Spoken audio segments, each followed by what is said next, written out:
They died because they're weak. You won't die if you're stronger. Famine, plague, calamity, an endless number of curses have struck humanity, acting as invisible forces looming over individuals and altering society, creating an endless web of pain onto the world. Yet, humanity persists through it all. Be it through luck or ingenuity, those that endure through hell will harbor a deep sense of responsibility towards everyone that perished. Living in a world filled to the brim with constant obstacles means there's an ultimate strength humanity must possess for them to be victorious.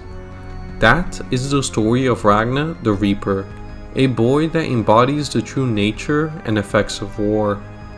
Unlike the typical shonen protagonist, Ragna can be considered a generally weak-willed person, seen by him becoming visibly sick whenever trying to navigate through a large group of people, or by his tendency to completely shut down mentally, going so far as to leave the planning to someone he views as utterly detestable. Because despite his self-proclaimed resolve to kill every dragon in the world, he doesn't seem to actually believe that's possible. Largely due to the numerous failures in his life. As early as the age of 3, the dragons constantly destroyed everything good that he had. They took away his parents, relatives, home, friends, comrades, and anybody else remotely near him.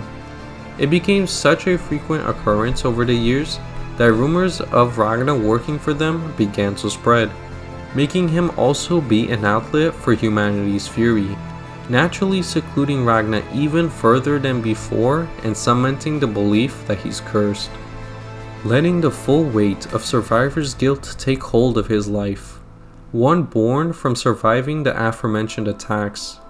In addition to lowering his morale, helplessly watching everything close to him be destroyed repeatedly also made him unable to move past the tragedies. Something that his future self demonstrated with the way he chose to live. At the start of the story, Ragna knew that simply trying your best amounts to nothing in battle or in a war. He was able to make peace with his own weakness and enjoy life since he expected to die. Yet that mentality doesn't come without a cost. Preparing for the inevitable also means anything deviating from those expectations will impact you that much more. Leonaka, in many ways, was an overwhelming beacon of light for Ragna, able to cast away all the negativity in his life due to her presence as a dragon-slaying genius. Her usefulness to humanity's fight meant that they would be able to stay in the good graces of human society even with Ragna's tarnished reputation. In a sense, her approval alone was enough to absolve his apparent sins to others and, more importantly, to himself. That's why he continued to train despite his efforts being in vain, and why he clung so tightly to her outside of battle. Leo comforted Ragna in war. Ragna supported Leo in life. Maintaining this symbiosis allowed them to overcome their individual weaknesses and to enjoy life together for many years. Unfortunately, being the strongest or a prodigy doesn't necessarily ensure survival in a war. On that day, regardless of all expectations, Ragna would helplessly watch Leonaka be killed right before his eyes, destroying the last bit of comfort he had in life and subsequently reducing his whole existence to being a living weapon. While the representation of this concept may vary from one piece of media to another, a common interpretation is that the boundary between person and tool disappears entirely. Once picked up, tools naturally become extensions of their wielders to some degree. But this relationship gradually deepens and changes as the connection between the two grows. Over numerous decades, Ragna would go from barely being able to wield a sword to mastering it, having it completely fuse with his hand, and then connecting with the very essence within. A feat so incredible that he is the only human or dragon that we've seen to understand Silverline at such a fundamental degree, where he can create it directly from his body. possessing silverline reserves vast and pure enough to produce hundreds to thousands of weapons capable of killing the highest grades of dragon. Sadly, his future self showed that just becoming stronger or the ultimate weapon will never be enough to atone for his failures. In fact, the whirlwind of sadness, guilt, and shame experienced makes him harbor a deep disdain for his newfound strength and a wish for death. But needlessly casting aside the so very precious life that was spared would be a direct insult to all the fallen comrades that weren't so fortunate. A direct rejection of the Leonaka that saved his life. That bleak predicament left only one singular option left available. He would need to wholeheartedly entrust everything to the one person that could change his life, himself. A commonly held belief is that going back to your younger self would allow you to fix your previous mistakes and subsequently better your life, with all the wisdom gained from living through countless obstacles guiding what you should have done differently. But would it realistically work out that way? Because life isn't some sort of game that can be exploited. A harsh truth is that you can do everything right and still fail anyway, something that we see in Ragna Crimson, for Ragna wasn't entrusted with the memories of his future. People like Crimson will scoff that off as just being convenient.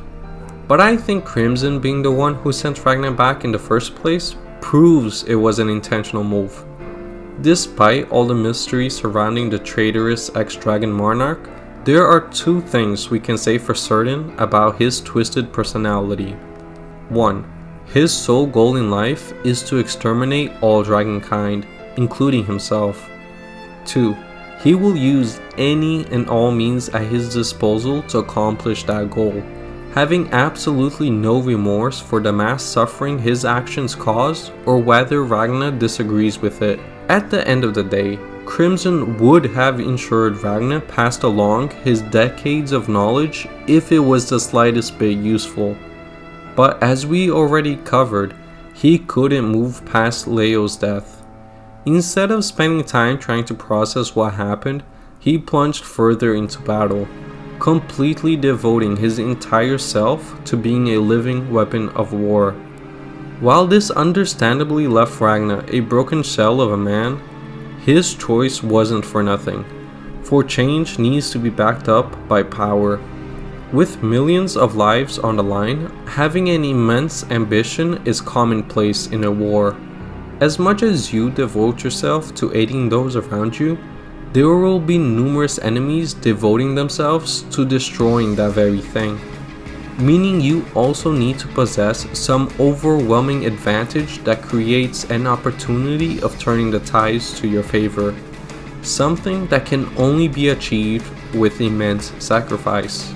The world is unbearably bleak.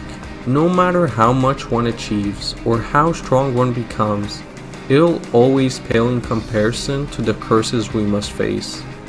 Losses will keep piling up with all our efforts seeming to be in vain. However, change often operates subtly. Circumstances are altered imperceptibly by the small effects of our actions until the cumulative impact becomes apparent. It's akin to the gradual crescendo of dawn breaking, where the transition from darkness to light occurs so gradually that one might not even notice until the world is bathed in sunlight.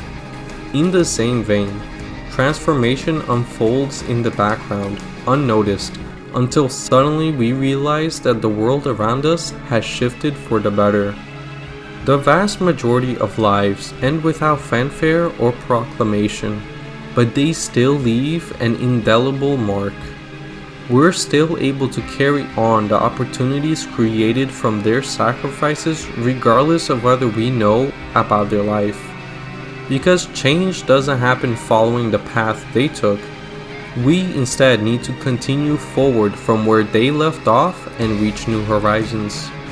Humanity continues to advance by taking the collective accomplishments of those who've fallen and believing the ones after us will do the same.